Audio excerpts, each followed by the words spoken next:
ಮಂಡ್ಯ ಬಳಿಕ ಬೆಳಗಾವಿಯಲ್ಲೂ ಕೂಡ ಈಗ ಧ್ವಜ ದಂಗಲ್ ಆರಂಭವಾಗಿದೆ. ಎಂಕೆ ಹುಬ್ಬಳ್ಳಿ ಗ್ರಾಮದಲ್ಲಿ ಹನುಮ ಧ್ವಜ ತೆರವು ವಿಚಾರಕ್ಕೆ ಸಂಬಂಧಪಟ್ಟ ಹಾಗೆ ವಿವಾದ ಎದ್ದಿದೆ. ಧ್ವಜ ತೆರವನ್ನ ಖಂಡಿಸಿ ಚಲೋ ಎಂಕೆ ಹುಬ್ಬಳ್ಳಿಯನ್ನ ನಡೆಸುತ್ತಿದ್ದಾರೆ. ಹಿಂದೂ ಪರ ಕಾರ್ಯಕರ್ತರು ಪಾದಯಾತ್ರೆಯನ್ನ ನಡೆಸುತ್ತಿದ್ದಾರೆ. ಈ ಕಾರಣದಿಂದಾಗಿ ಎಂಕೆ ಹುಬ್ಬಳ್ಳಿಯಲ್ಲಿ ಬಿಗುವಿನ ವಾತಾವರಣ ನಿರ್ಮಾಣವಾಗಿದೆ.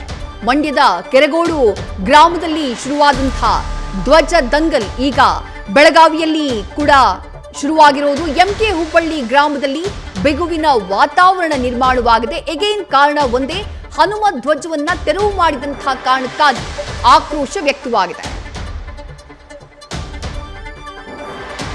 ಅದು ಪಟ್ಟಣ ಪಂಚಾಯತಿ ಚೀಫ್ ಆಫೀಸರ್ಗೆ ತಲುಪಿಸಬೇಕು. ಬಟ್ ನಮ್ಗೆ ಗೊತ್ತಿರೋದ್ನ ಹೇಳ್ತೀನಿ, ಅಲ್ಲಿ ನಮಗೆ ಅನುಮತಿ ಕೊಡಿ ಅಂತ ಕೇಳಿದ್ದಾರೆ. ಅವ್ರದ್ದು ಡಿಸಿಷನ್ ತಗೊಂಡ್ಮೇಲೆ ಮುಂದಿನ ಪ್ರಕಾರ ಕಾನೂನು ಪ್ರಕಾರ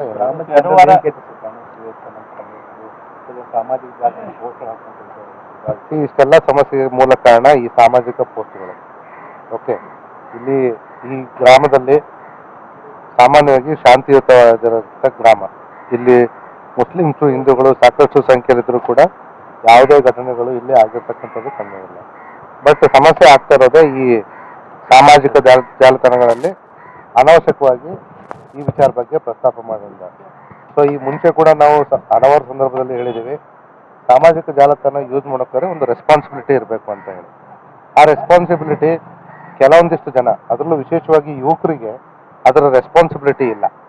ಆ ರೆಸ್ಪಾನ್ಸಿಬಿಲಿಟಿಯನ್ನು ಕರೆಕ್ಟಾಗಿ ಕಲ್ತ್ಕೊಂಡ್ಬಿಟ್ರೆ ಈ ರೀತಿ ದ್ವೇಷಮಯ ವಾತಾವರಣಗಳು ಯಾವುದೋ ಒಂದು ಹಳ್ಳಿ ಮಟ್ಟದಲ್ಲಾಗಿರ್ಬೋದು, ಹೋಬಳಿ ಮಟ್ಟದಲ್ಲಾಗಿರ್ಬೋದು, ಅಥವಾ ನಗರ ಮಟ್ಟದಲ್ಲೇ ಆಗಿರ್ಬೋದು ಆಗೋದಿಲ್ಲ. ಸೊ ಇದಕ್ಕೆಲ್ಲ ಮೂಲ ಕಾರಣ ನೀವು ಹೇಳಿದಾಗೆ ಸರಿ ಇದೆ. ಗುರು ಹಿರಿಯರು ಅಲ್ಲಿ ಧ್ವಜಾರೋಹಣ ಮಾಡಲಿಕ್ಕೆ ಅನುಮತಿ ನೀಡಬೇಕಂತ ಪತ್ರ ಕೊಟ್ಟಿದ್ದಾರೆ.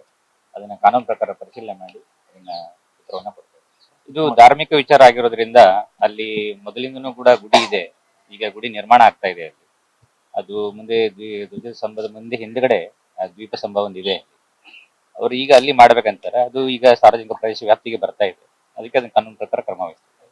ಏನ್ ಹೇಳ್ತೀರಿ ಗ್ರಾಮಸ್ಥರಿಗೆ? ಇಲ್ಲ, ಅದು ಕಾನೂನು ಪ್ರಕಾರ ಕ್ರಮ ವಹಿಸಿ ನಾವು ವರದಿ ಕೊಡ್ತೇನೆ. ಧ್ವಜದ ಕಟ್ಟೆ ಇತ್ತು, ಧ್ವಜ ಇದ್ದ ಬಗ್ಗೆ ನಂಗೆ ಗೊತ್ತಿಲ್ಲ. ಮಾನ್ಯ SP ಸಾಹೇಬರು ಹೇಳಿದ ಹಾಗೆ ಯಾವುದೇ ಇಲ್ಲಿ ಶಾಂತಿ ಮತ್ತೆ ಸುವ್ಯವಸ್ಥೆಗೆ ಯಾವುದೇ ಭಂಗ ಇಲ್ಲ. ಕಾನೂನು ಪ್ರಕಾರ ಕ್ರಮ ವಹಿಸ್ತೇವೆ. ಮತ್ತಷ್ಟು ಡೀಟೇಲ್ಸ್ ನಮ್ಮ ಪ್ರತಿನಿಧಿ ಶ್ರೀಕಾಂತ್ ಕುಪ್ಪಕಡ್ಡಿ ನೀಡ್ತಾ ಹೋಗ್ತಾರೆ. ಶ್ರೀಕಾಂತ್, ಅಧಿಕಾರಿಗಳು ಹಾಗೆ ಪೊಲೀಸರು ಮಾತನಾಡಿದ್ದನ್ನ ನಾವು ಗಮನಿಸಿದ್ವಿ. ಬಟ್ ಹಿಂದೂ ಪರ ಸಂಘಟನೆಗಳ ಕಾರ್ಯಕರ್ತರು ಜೊತೆಗೆ ಆ ಗ್ರಾಮದ ಜನ ಹೇಳೋದೇನು? ಸದ್ಯ ಗ್ರಾಮದಲ್ಲಿ ಯಾವ ರೀತಿಯಾದಂತಹ ವಾತಾವರಣ ಇದೆ? ನೋಡಿ ವಿದ್ಯಾ, ಮಂಡ್ಯ ನಂತರ ಏನಂತಂದರೆ ಗಡಿ ಜಿಲ್ಲೆ ಬೆಳಗಾವಿಗೂ ಸಹ ಏನಂತಂದರೆ ಹನುಮ ಧ್ವಜದ ವಿವಾದ ಮೆತ್ತಿಕೊಂಡಿರುವಂಥದ್ದು. ಪ್ರಮುಖವಾಗಿ ಏನು ಕಿತ್ತೂರು ತಾಲೂಕಿನಲ್ಲಿ ಬರ್ತಕ್ಕಂಥ MK ಹುಬ್ಬಳ್ಳಿ ಗ್ರಾಮ ಏನಿದೆ, ಆ ಗ್ರಾಮದಲ್ಲಿ ಏನು ಕಳೆದ 3-4 ದಿನಗಳ ಹಿಂದೆ ಏನು ಹನುಮ ಧ್ವಜವನ್ನು ಹಾರಿಸಲಾಗಿತ್ತು.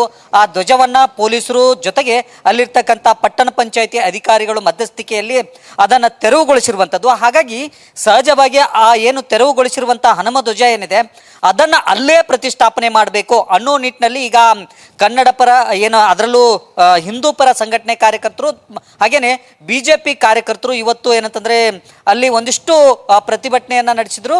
ಪ್ರತಿಭಟನೆ ನಡೆಸಿ ಏನು ಅದೇ ಸ್ಥಳದಲ್ಲಿ ಏನು ಹನುಮ ಧ್ವಜವನ್ನು ತೆರವುಗೊಳಿಸಲಾಗಿದೆ ಅದೇ ಸ್ಥಳದಲ್ಲಿ ಹನುಮ ಧ್ವಜವನ್ನು ಮತ್ತೆ ಹಾರಿಸಬೇಕು ಅನ್ನೋ ನಿಟ್ಟಿನಲ್ಲಿ ಒಂದು ಏನು ಪಟ್ಟಣ ಪಂಚಾಯಿತಿ ಮುಖ್ಯ ಅಧಿಕಾರಿಗೆ ಮನವಿಯೊಂದನ್ನು ಸಲ್ಲಿಸಿದರು.